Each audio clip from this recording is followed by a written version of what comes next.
Ahí en el grupo les he compartido una parte de los ejercicios que vamos a resolver en esta ocasión y lo vamos a complementar el día de mañana ya con los ejercicios de sensibilidad. El tema del que ahora vamos a ver se titula medidas de efecto en ensayos clínicos o también se puede decir medidas de impacto. Entonces, lo que vamos a ver es en un ensayo clínico cómo podemos nosotros reportar qué tan beneficiosos son los resultados obtenidos. En un ensayo clínico tenemos entonces dos grupos, un grupo experimental y un grupo control. Recordemos que estos grupos, tanto el experimental como el control, comparten que son personas que tienen una determinada condición o en todo caso están libres de la enfermedad, pero van a recibir algo para protegerse. En un ensayo clínico lo que buscamos es probar un fármaco, una terapia, para que haya un beneficio. Entonces imaginemos, y he colocado estos círculos para representar que son personas libres de la enfermedad, que estos dos grupos, ¿no?, el experimental y el control, van a recibir diferentes intervenciones. El grupo experimental va a recibir el fármaco, que es el objetivo de la investigación, probar su eficacia, y después de un cierto tiempo, las personas beneficiadas de estas seis van a ser cuatro de ellas. Vamos a hablar en general, no vamos a dar un ejemplo específico, pero vamos a hablar de que se benefician, por ejemplo, de que disminuye sus niveles de colesterol. Entonces, cuatro de ellas resultan beneficiadas y dos de ellas permanecen con los resultados al inicio, sin variaciones importantes. Y por el lado del control, va a recibir un placebo, que como les mencionaba es el mismo fármaco, solamente que no tiene principio activo. O sea, mejor dicho, el placebo tiene la misma forma física que el fármaco, pero no tiene principio activo. Solamente es para, por decirlo así, engañar a la vista de que estamos recibiendo el medicamento de prueba.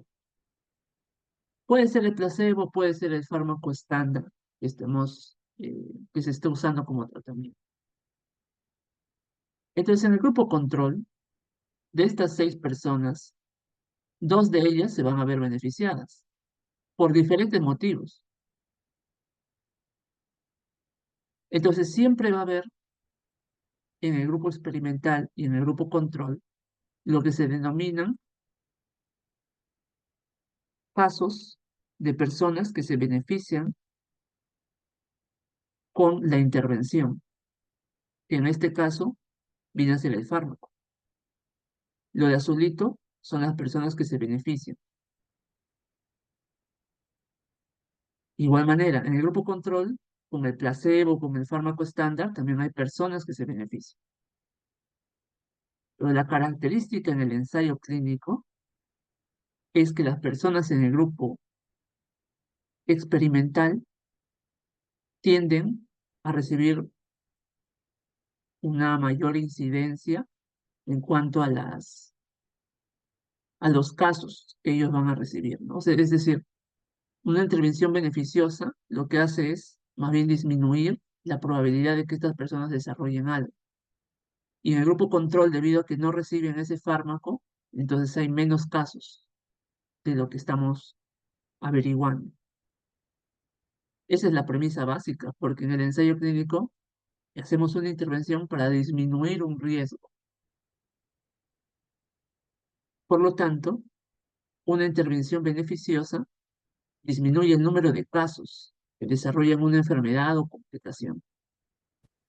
Una pregunta que te interrumpa, disculpa que te interrumpa, Carlos. Sí, Entonces, según lo que estás diciendo, ¿eso quiere decir que en el grupo experimental más bien se disminuye la incidencia o eso no tiene nada que ver? exactamente. En el grupo experimental se disminuye la incidencia de las enfermedades que estemos estudiando. ¿Y eso tiene algo que ver o tendría algo que ver con el número de muestras, o sea, que conforma el grupo experimental, por ejemplo, o el grupo control? O sea, me refiero a que, por ejemplo, se necesitaría más gente en el grupo experimental para estudiarlo, por ejemplo, en un ensayo clínico. Justo relacionado a eso, hay un concepto que vamos a ver ahora que es el número necesario a tratar. Y el número necesario a tratar está relacionado con el tamaño muestral. Si nosotros necesitamos más personas para obtener un beneficio, entonces tenemos que aumentar nuestro tamaño muestral. Entonces, ahorita lo vamos a explicar mejor, pero sí, está en relación con el tamaño de muestra, porque si nosotros hacemos un ensayo clínico con 10, 20 o 30 personas, este efecto beneficioso quizás no se llegue a ver. Necesitamos enrolar a 300, a 500, para que podamos observar una disminución en incidencia. Y otra pregunta, esto que habías mencionado de que siempre hay personas que se benefician en ambos grupos, ¿siempre se va a cumplir o eso es relativo? Claro, de manera natural, cuando uno hace un experimento, podemos hacer un análisis de algunos ensayos clínicos, quizás de manera extra. Siempre van a ver que en el grupo experimental y en el grupo control, al cabo de cierto tiempo de seguimiento, hay una disminución de casos. Por ejemplo, en el fármaco disminuye más los casos que en el placebo. Y eso puede deberse a diferentes circunstancias. Pero la idea justamente de los ensayos clínicos es que la incidencia de casos con la enfermedad disminuye en el grupo experimental por la aplicación del fármaco. Y en el placebo siempre se va a hacer la comparación con el otro fármaco que estemos comparando, porque no van a recibir el fármaco de interés, ¿no? Entonces siempre va a haber una incidencia, tanto en el grupo control como en el grupo experimental. Lo preguntaba porque, por ejemplo, si el doctor quisiera preguntar algo de eso y pusiera, por ejemplo, siempre existe un grupo de personas, tanto en el grupo experimental y grupo control, que son como que mejoran, algo así. Y en ese caso, ¿sería verdadero o falso? Bueno, si les dijese siempre, mm,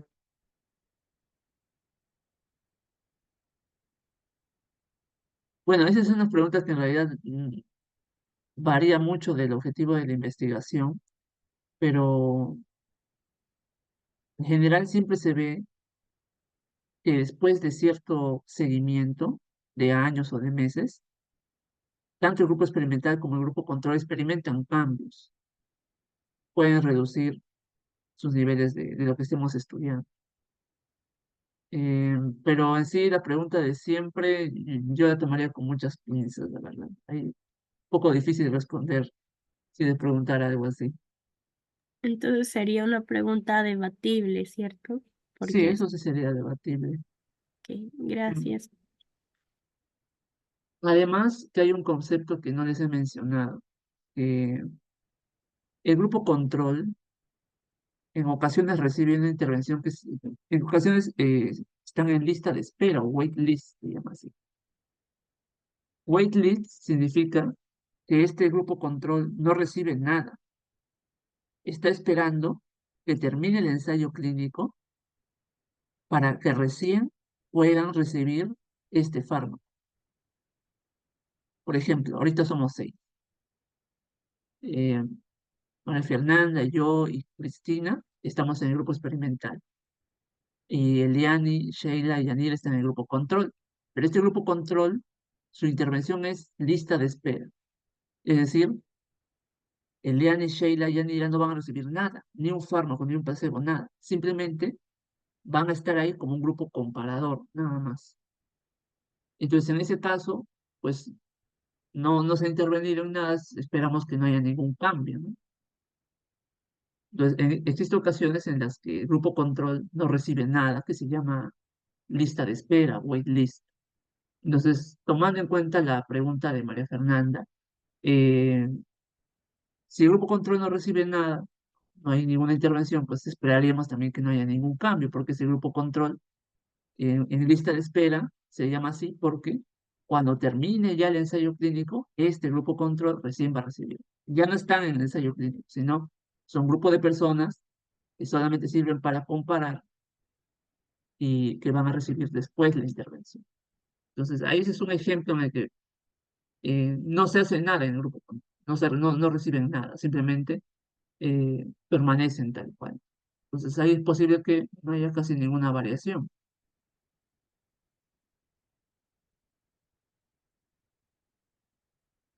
Pero de todas maneras es bastante debatible la pregunta de María Fernanda.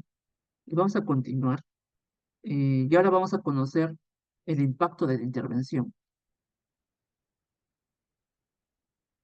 En un ensayo clínico vamos a emplear tres medidas. La reducción absoluta de riesgo, o RAR, la reducción relativa de riesgo, RRR, y el número necesario a tratar, o NNT. Estas tres son las únicas que están en la clase teórica. Entonces, sobre estas nos van a preguntar.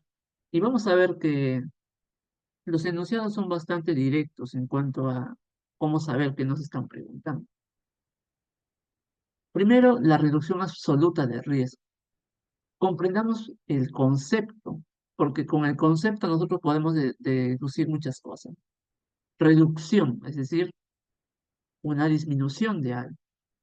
Absoluta, cuando nos dicen absoluta, recordemos que se están refiriendo a los números, no se están refiriendo a porcentajes, porque si se refieren a porcentajes es relativo. Y riesgo, ese riesgo es la incidencia de algo, la incidencia de desarrollar una enfermedad, una condición clínica, etcétera.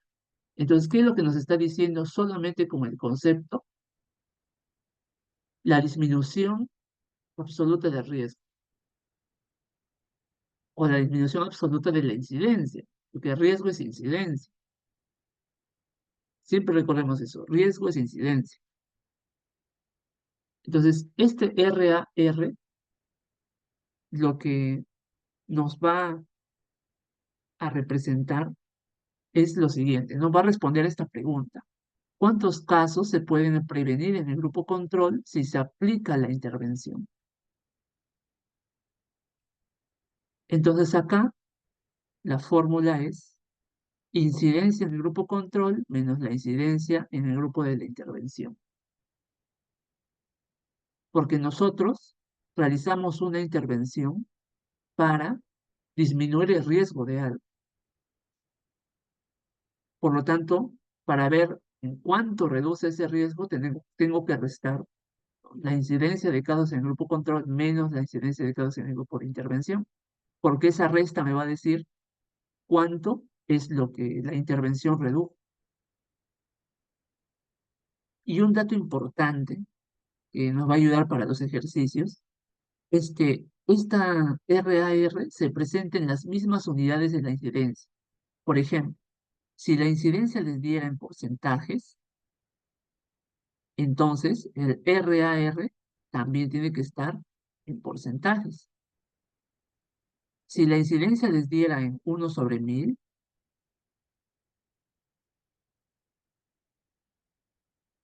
el RAR también tiene que estar en 1/1000. Entonces, tengamos en cuenta cómo se expresa la incidencia, porque el RAR va a tener la misma unidad. Luego tenemos la reducción relativa de riesgo. En la reducción relativa, así como nosotros les decía cuando veíamos las medidas de impacto, la palabra relativa indica una división, porque es en relación a algo. Relativa viene de relación. Si es una relación y es un cociente. Entonces acá lo que hacemos es responder esta pregunta. ¿En qué proporción disminuyó la incidencia en el grupo de intervención por la intervención en sí? Entonces lo de arriba es la reducción absoluta de riesgo y lo dividimos en el grupo control. De esa manera nosotros vamos a obtener la reducción relativa de riesgo. Y a todo eso lo vamos a multiplicar por 100, porque es una proporción. Se puede expresar entonces como un porcentaje. Entonces ya tenemos la reducción absoluta. Cuando les pregunten absoluta, les van a decir entonces casos, porque estamos viendo números. Absoluto viene de algo numérico. Y cuando les hablan de reducción relativa, les van a decir en qué proporción. Y luego tenemos el número necesario a tratar. El número necesario a tratar responde a la pregunta, ¿cuántos pacientes necesitan ser tratados en un periodo de tiempo específico para lograr un resultado favorable adicional? Y esto voy a tomar la premisa de María Fernanda. Por ejemplo, en este ejemplo que estamos colocando, hipotético, que en realidad no debería tanto suceder, porque estamos analizando una muestra de 6 personas, tanto para el grupo experimental como para el grupo control. Es posible que cuando se aplique el fármaco a estas 6 personas, quizás ninguna de ellas vea los beneficios. Entonces, eso nos dice un poco sobre la eficacia de ese fármaco. En cambio, si aumentamos más personas, si aumentamos de 6, pasamos a 10, a 15, a 20, a 30, a 100, entonces ahí recién vamos a poder ver algunos casos en los que disminuye la incidencia de la enfermedad. Entonces vamos a observar recién ahí el beneficio. Por lo tanto, ¿qué es el número necesario a tratar? ¿Cuántos pacientes necesitan ser tratados en un periodo de tiempo específico para lograr un resultado favorable adicional? Si yo necesito menos pacientes para obtener un resultado favorable adicional, eso es bueno, porque nos dice que el fármaco es efectivo. En cambio, si yo necesito más pacientes para obtener un resultado favorable, no es tan positivo esa situación, porque necesitaría más personas para recién ver un efecto benéfico del fármaco o de la intervención en sí. Y la forma de calcular el NNT es 1 sobre la reducción absoluta de riesgo. Esa es la forma. Y este dato es muy importante. Debe incluirse el valor del RAR en decimales. Si el RAR estaba en porcentajes, entonces ese porcentaje lo vamos a pasar a decimales. Y no debe estar expresado en ningún tipo de factor. Por ejemplo, si el RAR está expresado en 1 sobre 1000, entonces acá será 0.001. El RR acá se expresa tal y como es, con decimales, eh, decimales periódicos puros, periódicos mixtos. La idea es que eh, sea un número acá. Entonces, luego hacemos la división y obtenemos el número necesario. Entonces, conceptos importantes. El RAR, la reducción absoluta de riesgo, trabaja con las mismas unidades de la incidencia. La reducción absoluta relativa de riesgo, y acá mm, es RRR,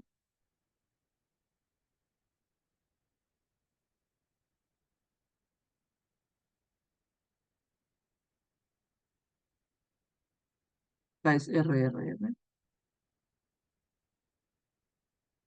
trabaja justamente con una división, ¿no?, entre el grupo control, el grupo de intervención, entre el grupo control. Y el número necesario de tratar es la división de 1 entre la reducción absoluta de riesgo. Vamos a ver entonces las preguntas, algunas de ellas. Esta es la del tercer examen del año pasado y vamos a seguir la misma lógica de cuando veíamos los ejercicios de medidas. En un ensayo clínico se compara un nuevo antiagregante plaquetario, grupo experimental. Entonces, primero es importante identificar esto, ¿no? Nos dicen grupo experimental, son los que reciben el nuevo antiagregante plaquetario, frente al clopidogrel, que es un grupo control. Si se dan cuenta, acá el clopidogrel es un antiagregante de uso que se emplea de manera usual para prevenir la enfermedad cerebrovascular. Luego de 90 días de tratamiento, la tasa de enfermedad cerebrovascular en el grupo clopidogrel fue 8.2%. Como parte del análisis, los autores reportaron un NNT de 48. Con esta información, se puede afirmar que la tasa de enfermedad cerebrovascular en el grupo experimental fue. Entonces, la pregunta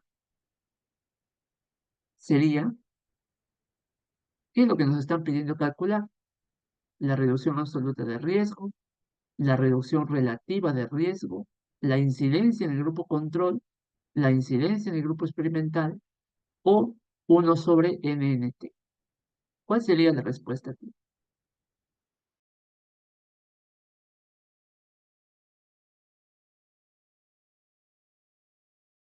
Muchas gracias, María Fernanda. Eliane.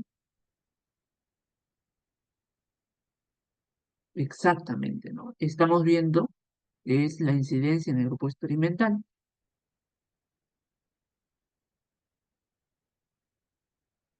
porque nos dicen, ¿no? Grupo experimental. Y además, la tasa de enfermedad cerebrovascular. Recordemos que la incidencia se puede expresar como porcentajes, por eso dice tasa. Por lo tanto, vamos a identificarlos.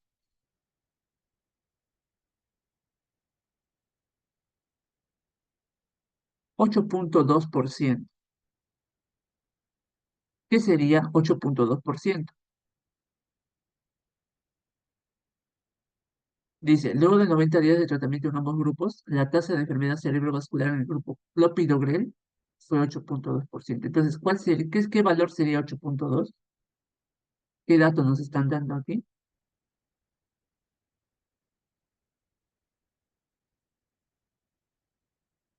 Exacto. Incidencia en el grupo control. Y nos dicen que el NNT es 48.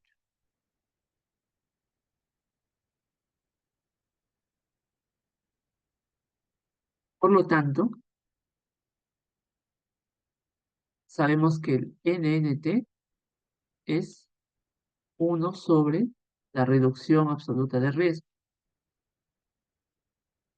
Entonces, la reducción absoluta de riesgo es la inversa de 1 sobre NNT. Sería 1 sobre 48. Hacemos esa división y nos sale. Pero un dato más, antes de hacer la división, es que nos están dando la incidencia en porcentaje. Por lo tanto, esto también tiene que estar expresado en porcentaje. Multiplicamos por 100 y obtenemos 2.08. 100.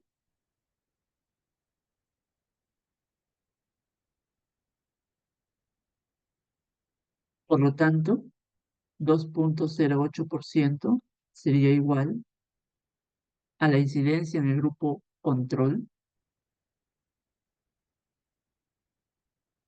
menos la incidencia en el grupo experimental. Hacemos esa división y sería 6.12. Es lo mismo que está expresado en la siguiente lámina. Si se dan cuenta, las preguntas, y esto en general, las preguntas sobre medidas de efecto en ensayos clínicos son bastante directas. Solamente hay que identificar cuál es el grupo experimental, cuál es el grupo control. En este caso ya nos dan, ¿no? Ese nuevo antiagregante plaquetario y nos especifican ahí. Pero vamos a ver en otros casos que a veces no lo van a decir directamente. Les pueden colocar quizás solamente nuevo antiagregante plaquetario y en ese caso nosotros tenemos que deducir que estamos ante el grupo experimental porque dice nuevo. Entonces, este es el camino que hemos seguido.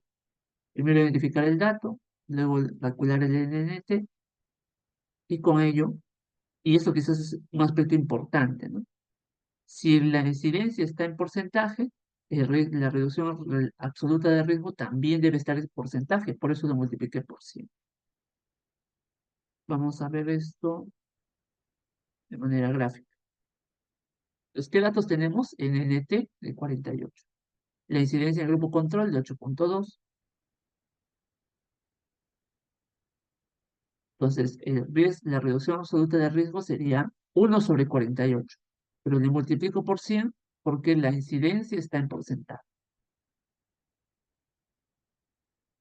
Luego hago la fórmula, simplemente resto.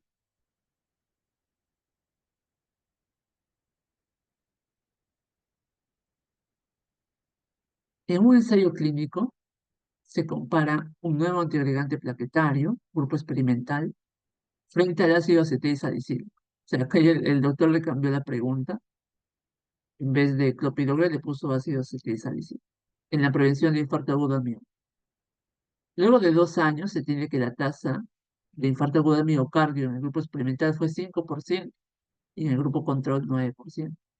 ¿Cuántos pacientes deben recibir el nuevo antiagregante plaquetario en comparación a recibir ácido acetilsalicílico para tener un resultado benéfico adicional? Entonces, lo primero que tenemos que nosotros saber es qué es lo que nos preguntan. ¿Cuál de estas 5 alternativas marcaría?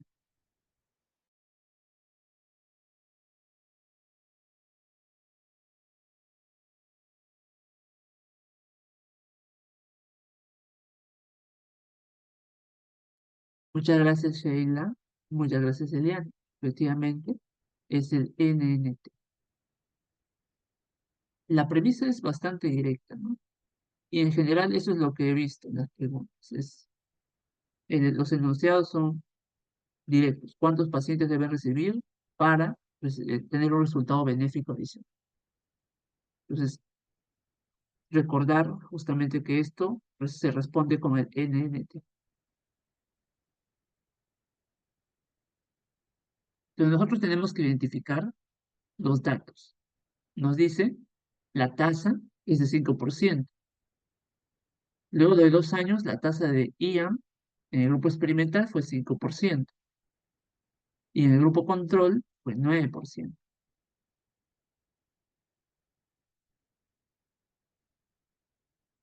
¿Qué nos preguntan? El NNT. ¿Cómo yo puedo obtener el NNT? El NNT es la inversa de la reducción absoluta de riesgo. La reducción absoluta de riesgo, recordemos que se expresa en las mismas unidades que las incidencias. Por lo tanto, solamente resta 9 menos 5, 4%. Y eso es 0.04. Entonces, acá hago la división. NNT sería 1 entre 0.04. Como les decía, al momento de yo calcular el NNT, este RAR tiene que estar en sus valores como tal, ¿no? Por eso acá yo no lo coloco eh, como 4%, sino como 0.04. Y al final sale 25. Esto de acá, que les digo de que el NNT, en la fórmula del NNT, el RAR, en este caso es con sus valores tal cual, es un concepto teórico más que todo. El doctor lo menciona en su grabación, de que es importante respetar esto, ¿no? Entonces no vaya a ser que de manera teórica les pregunte, en el cálculo del NNT, el valor de la reducción absoluta de riesgo se expresa en factores o se expresa en porcentaje. Eso es falso. En el cálculo del NNT, la reducción absoluta de riesgo se expresa en números, decimales, en lo que resulta. Entonces, para aspectos teóricos es importante. ¿Por qué digo para aspectos teóricos? Porque en ejercicios, pues si ustedes tienen, si yo colocase en vez de 1/0.04, 1/4%, ustedes igual llegarían a la respuesta. Pero para temas teóricos, tener en cuenta esto. Para la fórmula para el cálculo del NNT, la reducción absoluta de riesgo se expresa en números, no en factores, no en porcentaje. Ah, disculpa, Carlos. Entonces, si el doctor preguntara respecto a la fórmula, entonces esa sería la respuesta, ¿verdad? Que el riesgo absoluto de, reducción absoluta de riesgo siempre se debe expresar en, al menos respecto a la fórmula del NNT, en números, en, bueno, valores absolutos, ¿no? Ese es el término adecuado, valores absolutos. Exacto. Y otra pregunta teórica, ¿no? El NNT se expresa en las mismas unidades de la incidencia, verdadero. Si la incidencia se expresa en porcentajes, el NNT, perdón, el RAR se expresa en porcentaje. Si la incidencia está expresada en 1/1000, en 2/1000, entonces el RR también se va a expresar en esa misma unidad. Por eso es que en el ejercicio anterior, en este de acá, ¿por qué yo multiplicaba por 100? Porque me daba cuenta que ya me daban una incidencia en porcentaje. Entonces, para temas teóricos, eso sobre todo, ¿ya? Porque lo otro hace Bien. ¿Y el NNT siempre debe ser en valor absoluto o ese también ya el resultado tiene que puede variar? el NNT siempre tiene que ser un número, Sí, ajá, porque es la división entre dos números. ok, gracias. Gracias, María Fernanda. Vamos a ver esta pregunta. Nos dice, en un ensayo clínico se evaluó la eficacia de la desinfección de la orofaringe con clorexidina en la reducción de infecciones postoperatorias en pacientes sometidos a cirugía cardíaca. El siguiente cuadro muestra los resultados para neumonía. A ver, cuando leemos esto, hay que leerlo con calma. Entonces, la eficacia de la desinfección de la orofaringe con clorexidina en pacientes sometidos a cirugía cardíaca. Si se dan cuenta acá, ya no nos dicen grupo experimental o grupo control, a diferencia de los dos anteriores. Entonces, ¿cómo nosotros hacemos ese análisis? Básicamente, poniéndonos a leer, ¿no? Nos dice, eficacia de la desinfección con clorexidina. Por lo tanto, la clorexidina es la intervención de este estudio. Y ya nos dan una tabla aquí. Neumonía, clorexidina, sí, y clorexidina no. Por eso está una flechita, una rayita, ¿no? Que significa que no ha recibido. Por lo tanto, ¿qué significa esto? Que 40 personas que recibieron clorexidina desarrollaron neumonía, mientras que 60 que no recibieron clorexidina desarrollaron neumonía. Entonces, ahí se dan cuenta ustedes que la incidencia en el grupo de clorexidina, el número de casos es menor en comparación a los que no recibieron la intervención. Por eso es que hablamos de reducción absoluta de riesgo del grupo control menos el grupo experimental, porque el grupo control, debido a que no recibe esta intervención de clorexidina, tiene más casos frente a los que sí recibieron, ¿no? Y por eso, para ver cuánto es esa diferencia, empleamos el reducción absoluta de riesgo. Y acá hay otro dato más, que 460 personas que recibieron clorexidina no desarrollaron neumonía, y 440 que no recibieron clorexidina tampoco desarrollaron. Asumiendo que los resultados son estadísticamente significativos, ¿cuántos pacientes sometidos a cirugía cardíaca deben ser sometidos a una desinfección de la orofaringe para contar con un resultado benéfico adicional? No desarrollar neumonía en comparación a no ser sometidos a tal desinfección. Por lo tanto, ¿qué nos preguntan primero? ¿Cuál de estas cinco? En realidad, estas son las únicas cinco que nos pueden preguntar en los ejercicios de ensayos clínicos. RAR, RRR, las incidencias o el NNT. No hay más. Esas son las únicas cinco medidas que nos pueden preguntar en ensayos clínicos. Exacto, NNT.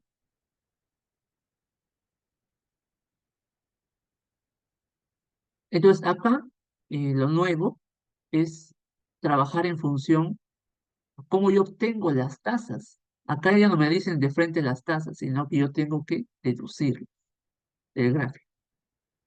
Por lo tanto, grupo experimental, grupo control. En el grupo experimental tenemos 40 casos de neumonía entre 500 personas que tomaron clorexidina. Entre todas las personas que tomaron clorexidina, 40 desarrollaron neumonía. Y en el grupo control, de todos los que forman parte del grupo control, que son los 500, 60 desarrollaron neumonía.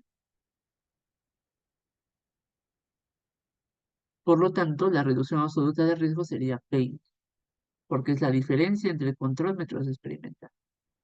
Y como les decía, si esto está en fracción, entonces el otro también va a estar en fracción. 0.04.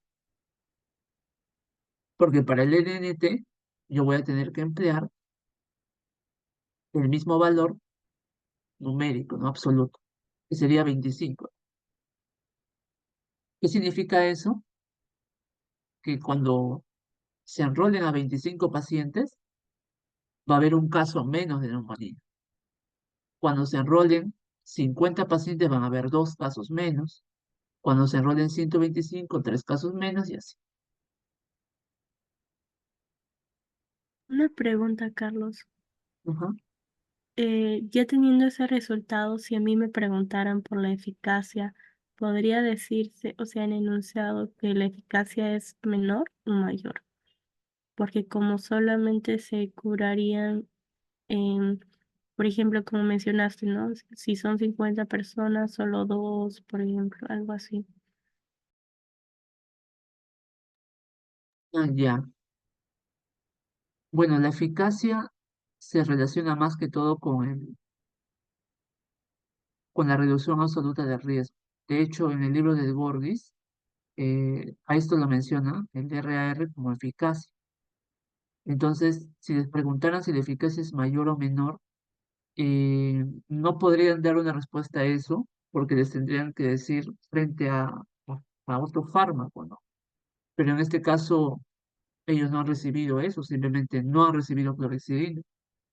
Entonces, eso de mayor o menor tendrían que verlo con otro medicamento, ¿no?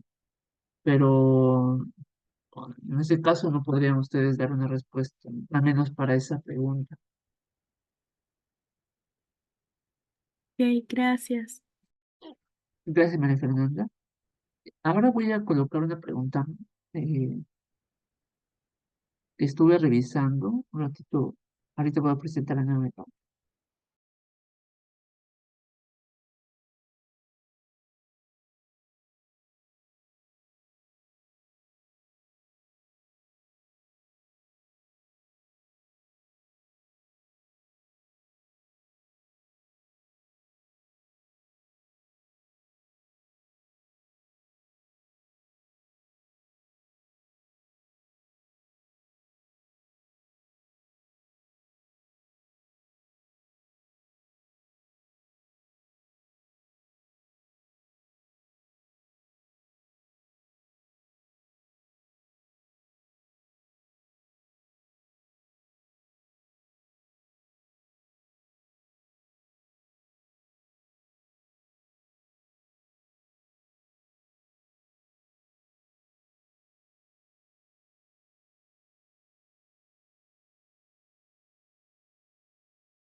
Bueno, esta es una pregunta que me gustaría que presten atención porque hemos estado viendo esto en la última clase.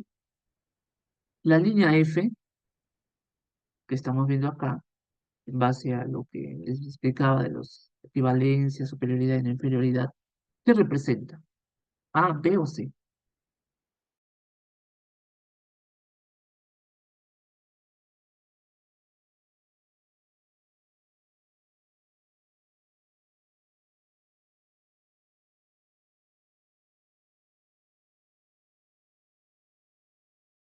Gracias, Eliane.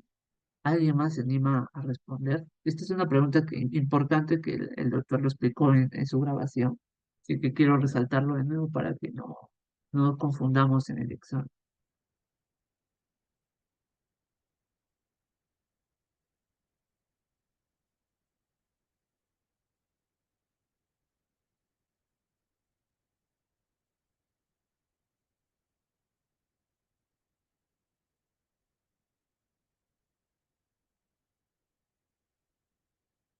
Bueno, a ver, gracias, Yanira. Bien, la respuesta es C, no inferioridad. Hay que tener en cuenta que para tomar una decisión sobre en cuál está, tenemos que analizar toda la flecha. Acá, una porción de la flecha está en la zona de equivalencia y otra región está en la zona de superioridad. Recordemos que esta flecha representa un intervalo de confianza. Entonces yo no podría decir que es totalmente superior y tampoco que es totalmente equivalente, porque una porción de la flecha está en la parte de la relevancia clínica y otra porción de la flecha está fuera del área de equivalencia. Entonces la respuesta acá es no inferioridad, porque la no inferioridad abarca todo esto. No inferioridad. Entonces ese es el resultado eh, más correcto para esta flecha, ¿no? Ustedes tienen que analizar toda la porción. Si yo les pusiera, por ejemplo, acá, equivalencia, ¿no? Porque toda la flecha tiene que estar dentro del área de equivalencia. Si toda la flecha está fuera del área, a la derecha de la relevancia clínica, entonces ahí recién decimos que es superioridad.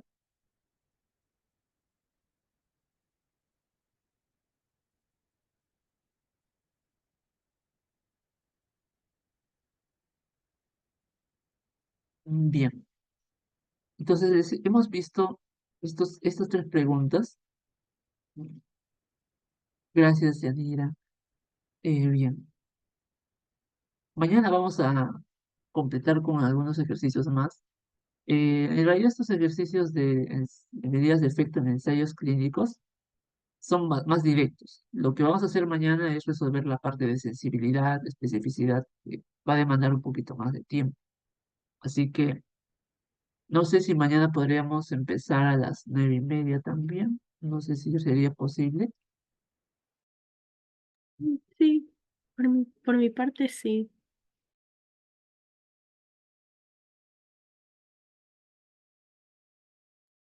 Muchas gracias. Les voy a hacer la grabación. Gracias, Sheila.